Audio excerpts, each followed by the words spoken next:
Amén y amén. Hoy va a compartir la palabra el apóstol Fernando.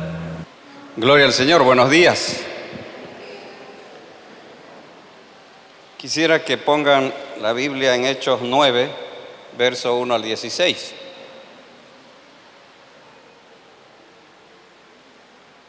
Hechos 9, si usted tiene su Biblia puede abrirla. Hechos 9, del 1 al 16.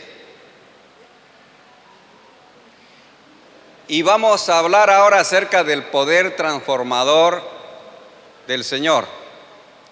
El poder transformador del Señor. O el poder transformador de Dios. O el poder transformador del Evangelio. Usted elige qué le pone. El poder transformador de Dios. Primero vamos a leer la Biblia. Dice: Saulo, respirando aún amenazas y muerte contra los discípulos del Señor, vino al sumo sacerdote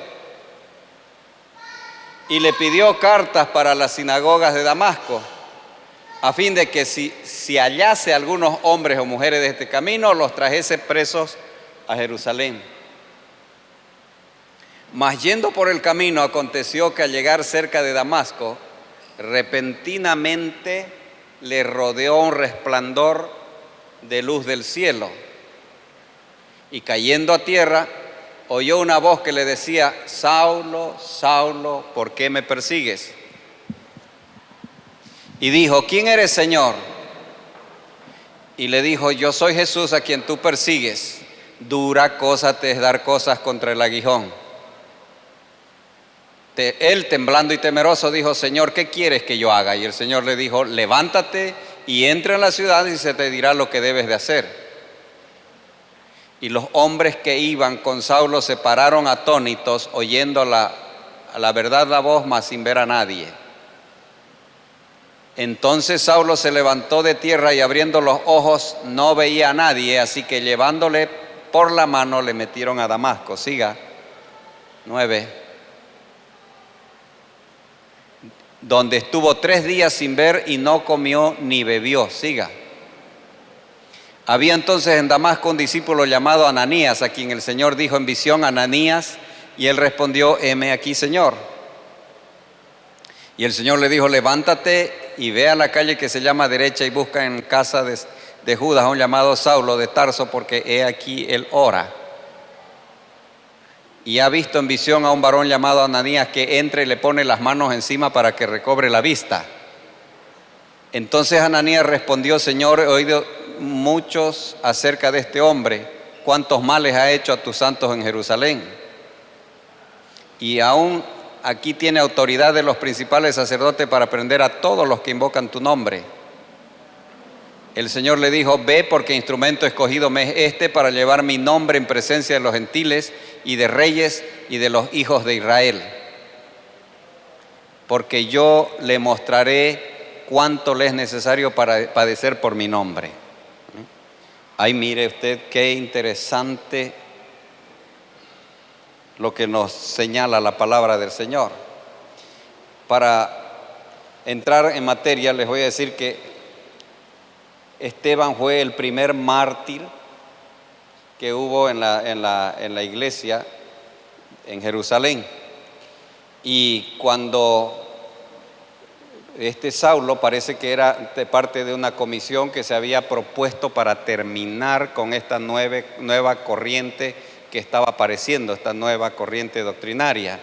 Se habían propuesto terminar, y no era suficiente solamente con haberlos hecho huir ya de Jerusalén, sino que tomaron cartas para entrar a los países vecinos, y estaban ya en un país vecino amedrentando a todos los cristianos, y los sacaban de la sinagoga, los arrastraban y se los llevaban hasta Jerusalén para justiciarlos allá, meterlos presos o hacer conforme convenga. Era así de dura la persecución que estaba viviendo la iglesia en ese tiempo. Y Saulo fue uno de los que consintió la muerte, fue partícipe, porque la gente venía y le ponía sus ropas para apedrear, sus ropas las ponían a los pies de Saulo los que apedreaban a Esteban. Quiere decir que él era partícipe de la muerte de Esteban. Pero fue algo maravilloso. Aquí vamos a mirar el cazador casado, este hombre que salió a perseguir a los cristianos, que no los quería, quería destruirlo.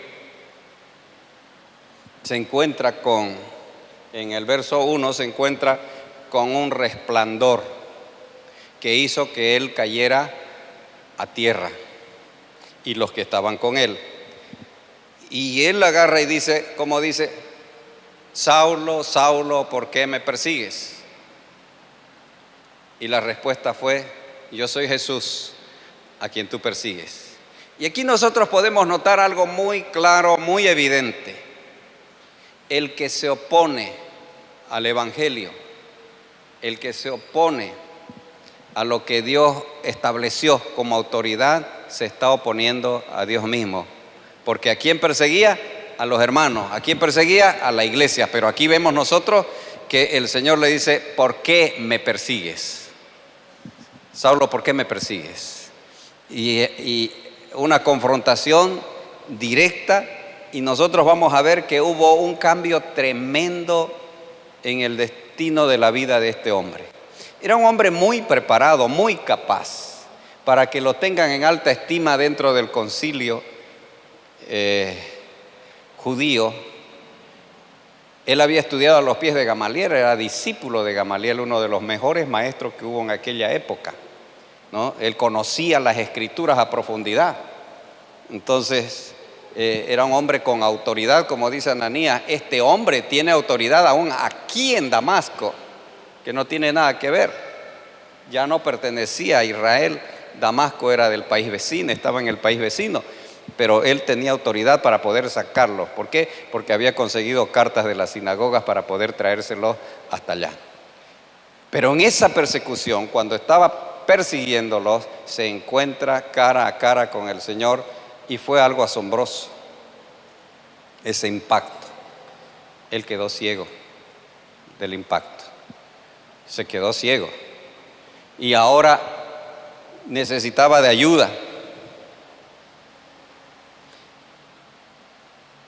Un hombre con mucha capacidad, con mucha fuerza, ahora dependiendo de los demás, inclusive dependiendo qué es lo que iba a hacer de ahí para adelante, porque le dice, Señor, ¿qué debo hacer?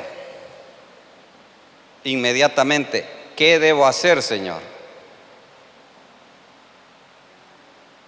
Lo toman de la mano y le dice, ve a dónde, entra a Damasco y allí se te va a instruir lo que debes hacer.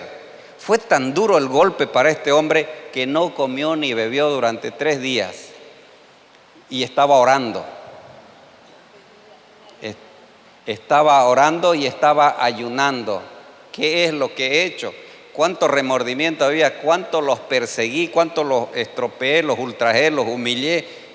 Y ahora me confronto con que yo estaba equivocado, estaba errado, porque yo estaba luchando contra Dios en lugar de luchar a favor de Él. Yo estaba luchando contra Él, haciendo daño a la gente que de verdad está con Él. Y comienza una nueva vida, pero una nueva vida de dependencia, ya no esa de altivez, de orgullo, de soberbia, de estar por encima de todo, sino ahora sumiso, dependiendo de algo. ¿Y de quién dependía? En una visión les fue mostrado de que iba a venir un hombre que ni siquiera antes lo había mencionado la Biblia. De repente aparece un humilde desconocido. Para ese entonces Ananías no aparece en las escrituras sino ahí, pero vemos cómo el Señor levanta siervos en cualquier parte del mundo, y él estaba ahí en Damasco y le dice, Ananías, anda a la calle derecha, ahí te vas a encontrar a un hombre de nombre Saulo. Él ya tuvo una visión y él está esperando que tú vayas y ores por él. Señor, yo he escuchado muchas cosas malas de este hombre, el daño que ha hecho a los siervos, pero el Señor agarra y le dice, Ananías, ve. ¿Por qué? Porque instrumento escogido me es este.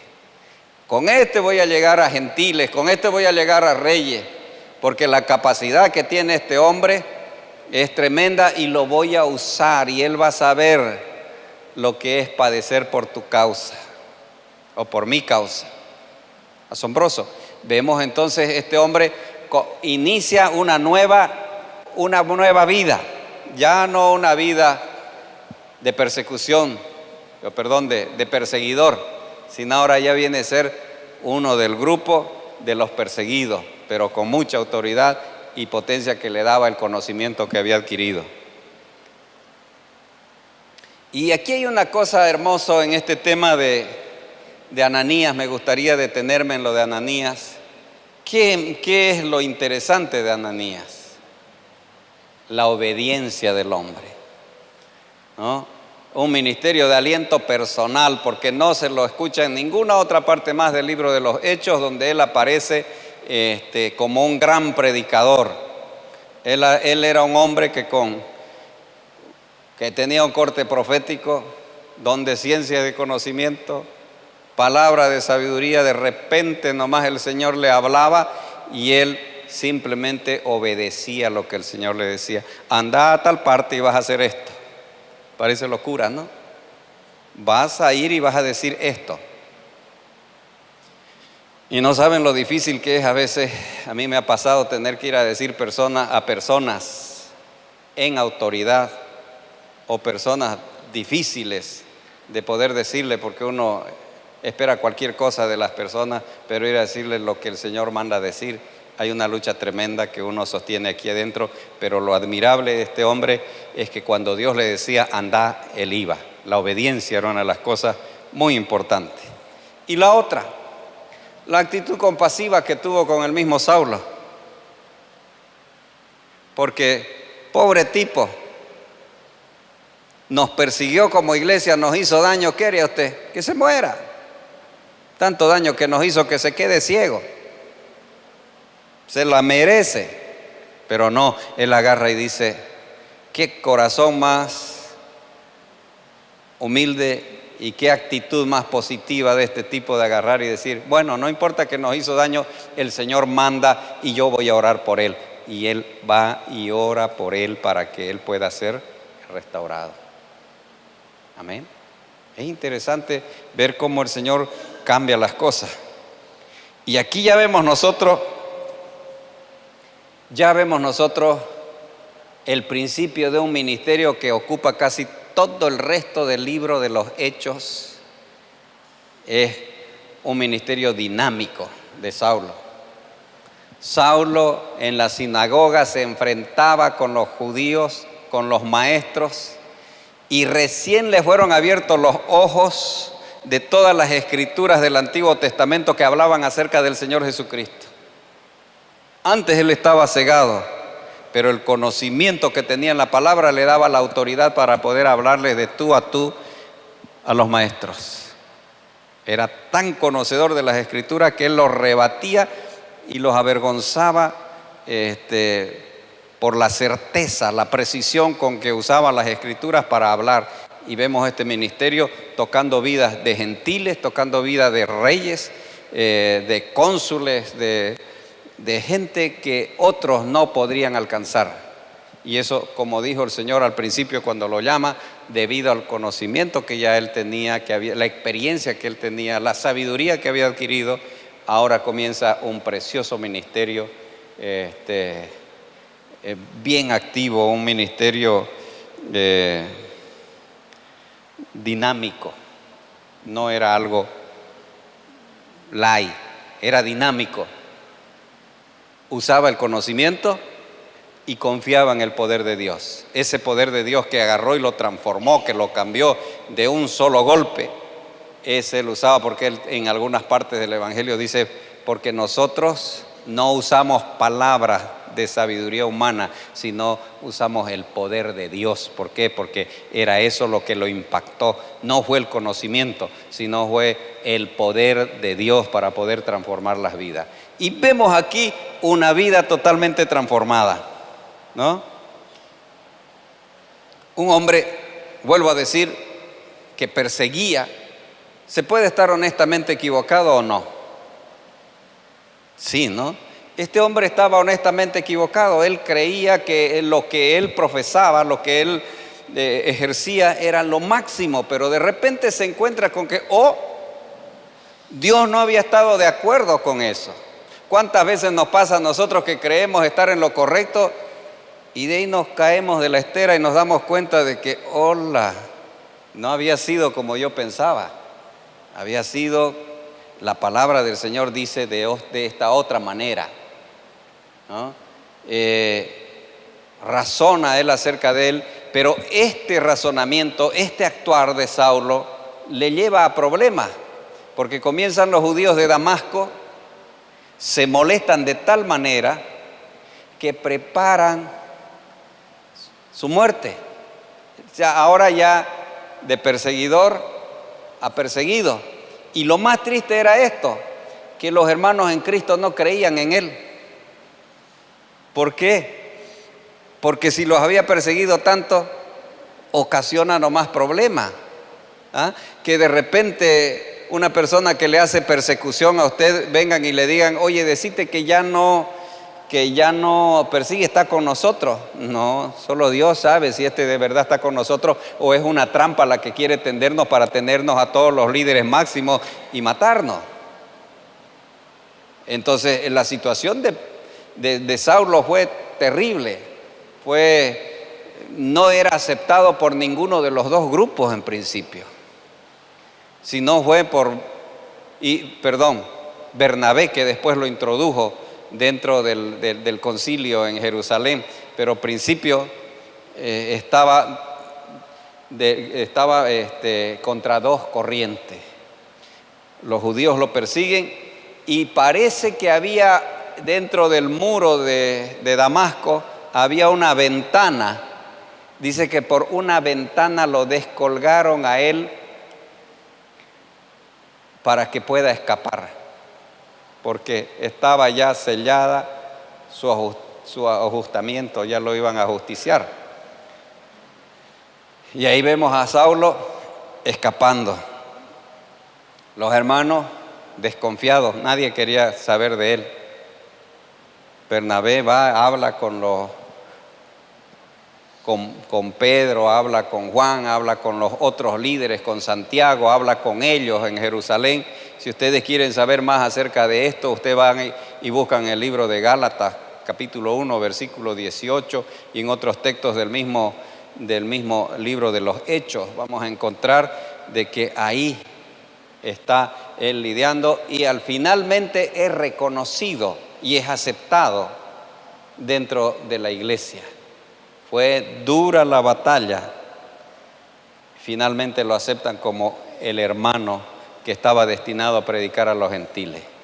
Saulo de origen era turco, es decir, nació allá, pero él era judío, era fariseo, fue enseñado y entrenado a los pies de Gamaliel, tenía la capacidad tremenda.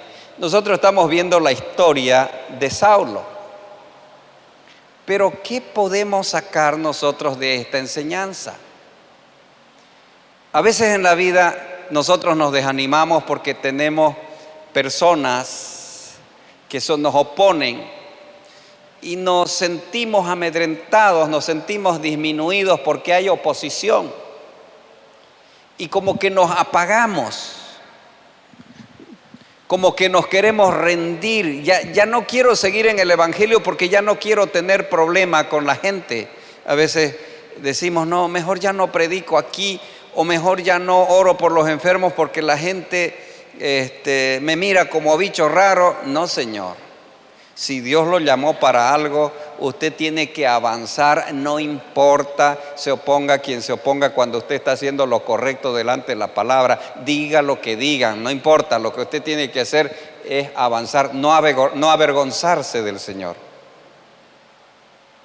No avergonzarse, sino al contrario, asumir su papel, su rol como hermano en Cristo, como ministro del Evangelio, como maestro, como evangelista. El don que Dios le ha dado, utilícelo. Ananías no era un gran evangelista, no era un gran apóstol. Ananías era un hombre que tenía un corazón y una disposición tremenda para hacer lo que Dios le mandaba hacer. Así usted puede agarrar y ser desafiado a ser como Ananías, o a lo mejor ser un excelente evangelista. Lo que Dios le mandó a hacer, hágalo, no tenga temor. Y les voy a decir otra cosa, lo mismo que pasó con Pablo.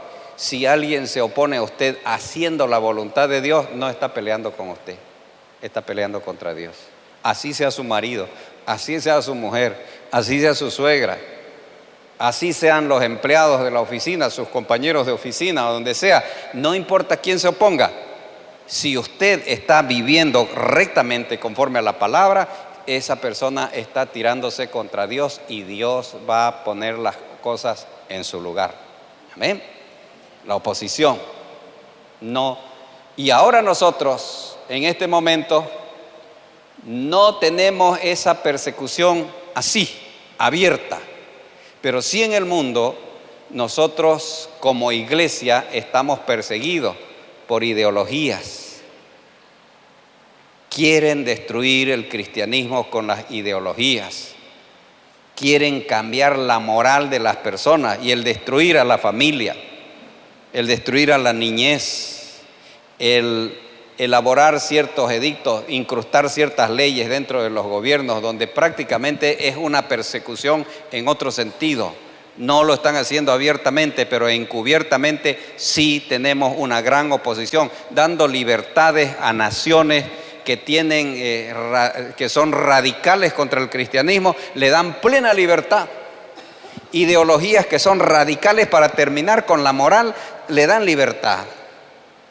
Ahora ya uno no puede ni siquiera hablar con propiedad acerca de que lo que es bueno o lo que es malo. Uno no puede decir el homosexualismo no es de Dios, es malo, está condenado, está penado. La homosexualidad, el lesbianismo, esto, aquello, transgénero, todas esas cosas no son. El aborto está mal, el casarse con parejas del mismo sexo, la pedofilia, esto, aquello. ¿Por qué? Porque ya hay leyes que están siendo elaboradas y sufrimos una persecución tremenda en ese sentido. Pero como iglesia tenemos el mandato de Dios de agarrar y anunciar el evangelio como debe anunciarse. Y ustedes no se deben amedrentar ni disminuir. Vamos adelante predicando el evangelio. Somos muchos y tenemos la capacidad de poder llegar a cualquier parte de la nación o del mundo. Así que ánimo, no importa cuál sea la oposición, sigamos adelante predicando el evangelio. Amén. Muchos de aquellos que se oponen son convencidos. Pero si usted predica un evangelio pobre, si usted no da testimonio, si usted es dubitativo, porque muchas veces a uno agarran y lo confrontan y justamente hay personas que uno considera que tienen una posición económica más elevada o que uno considera que son intelectuales o que son más capaces, justo esas personas vienen a agarrar y dicen: ¿es verdad que sos pastor?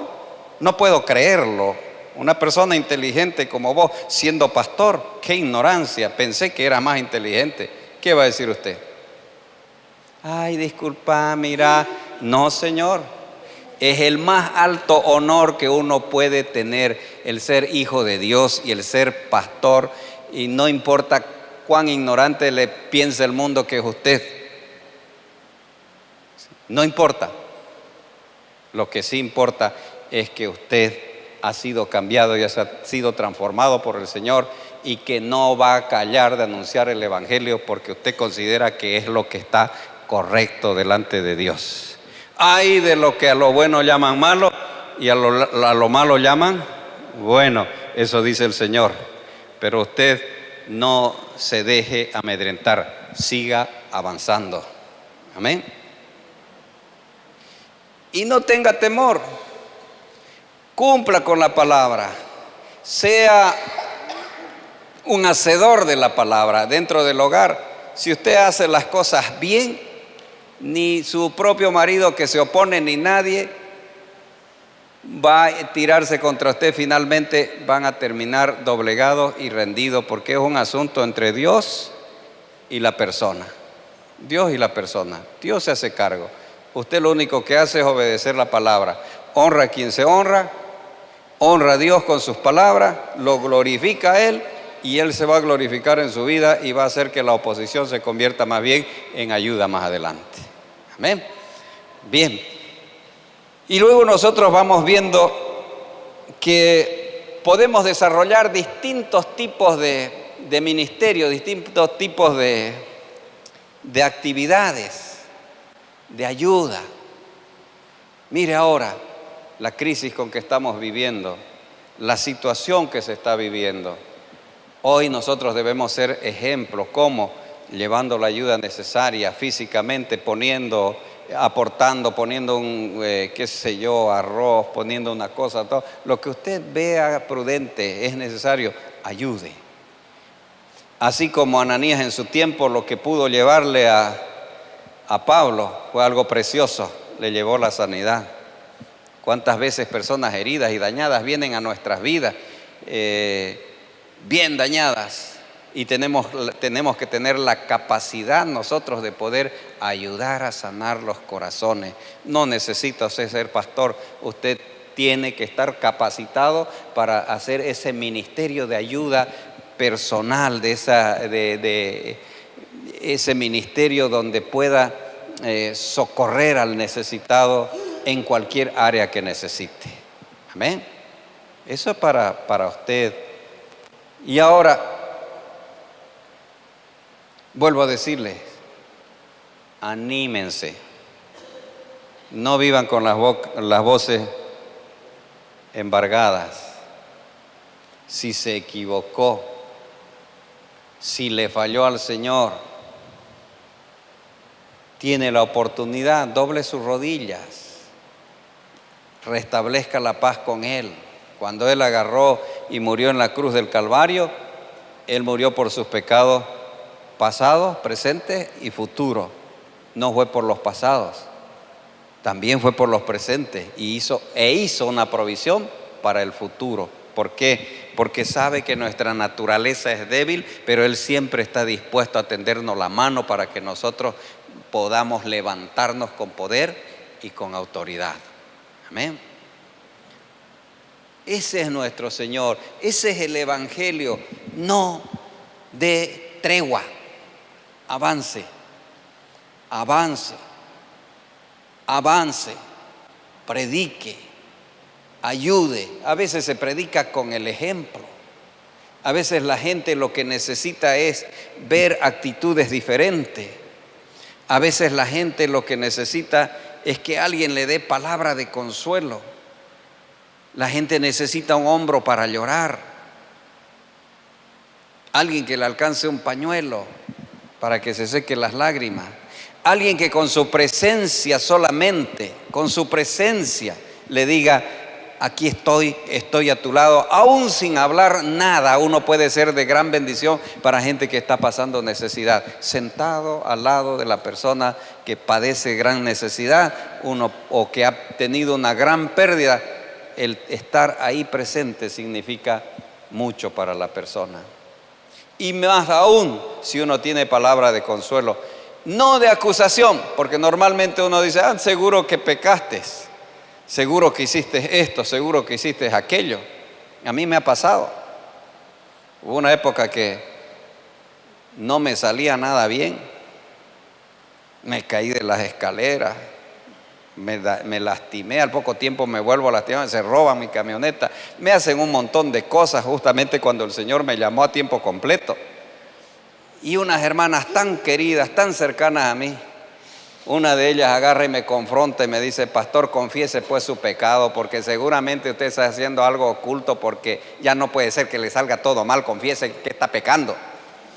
Casi le digo yo: apártate, Satanás. Pero por el amor yo agarro y digo: Señor, ten misericordia.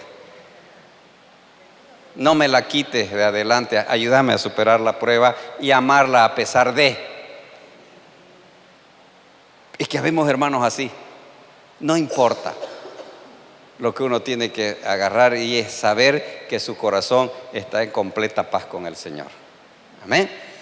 Bien, ¿qué tal si nos ponemos de pie y voy a pedir al pastor Daniel, no sé dónde está, pero yo quisiera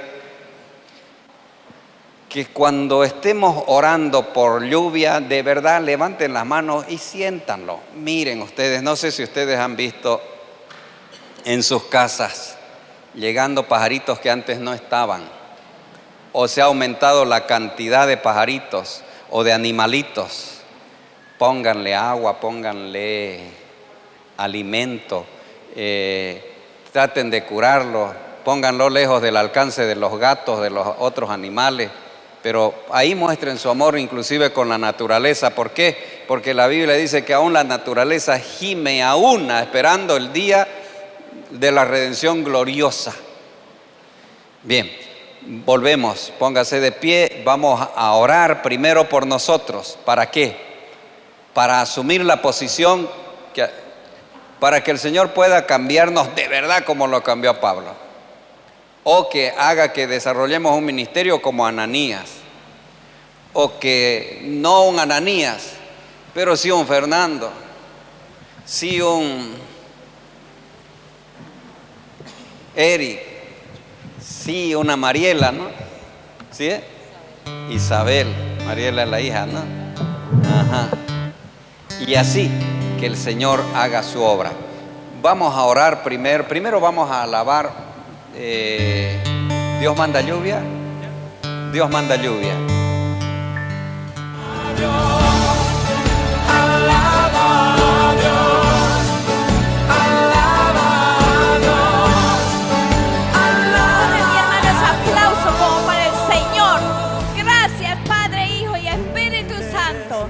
Amén y amén.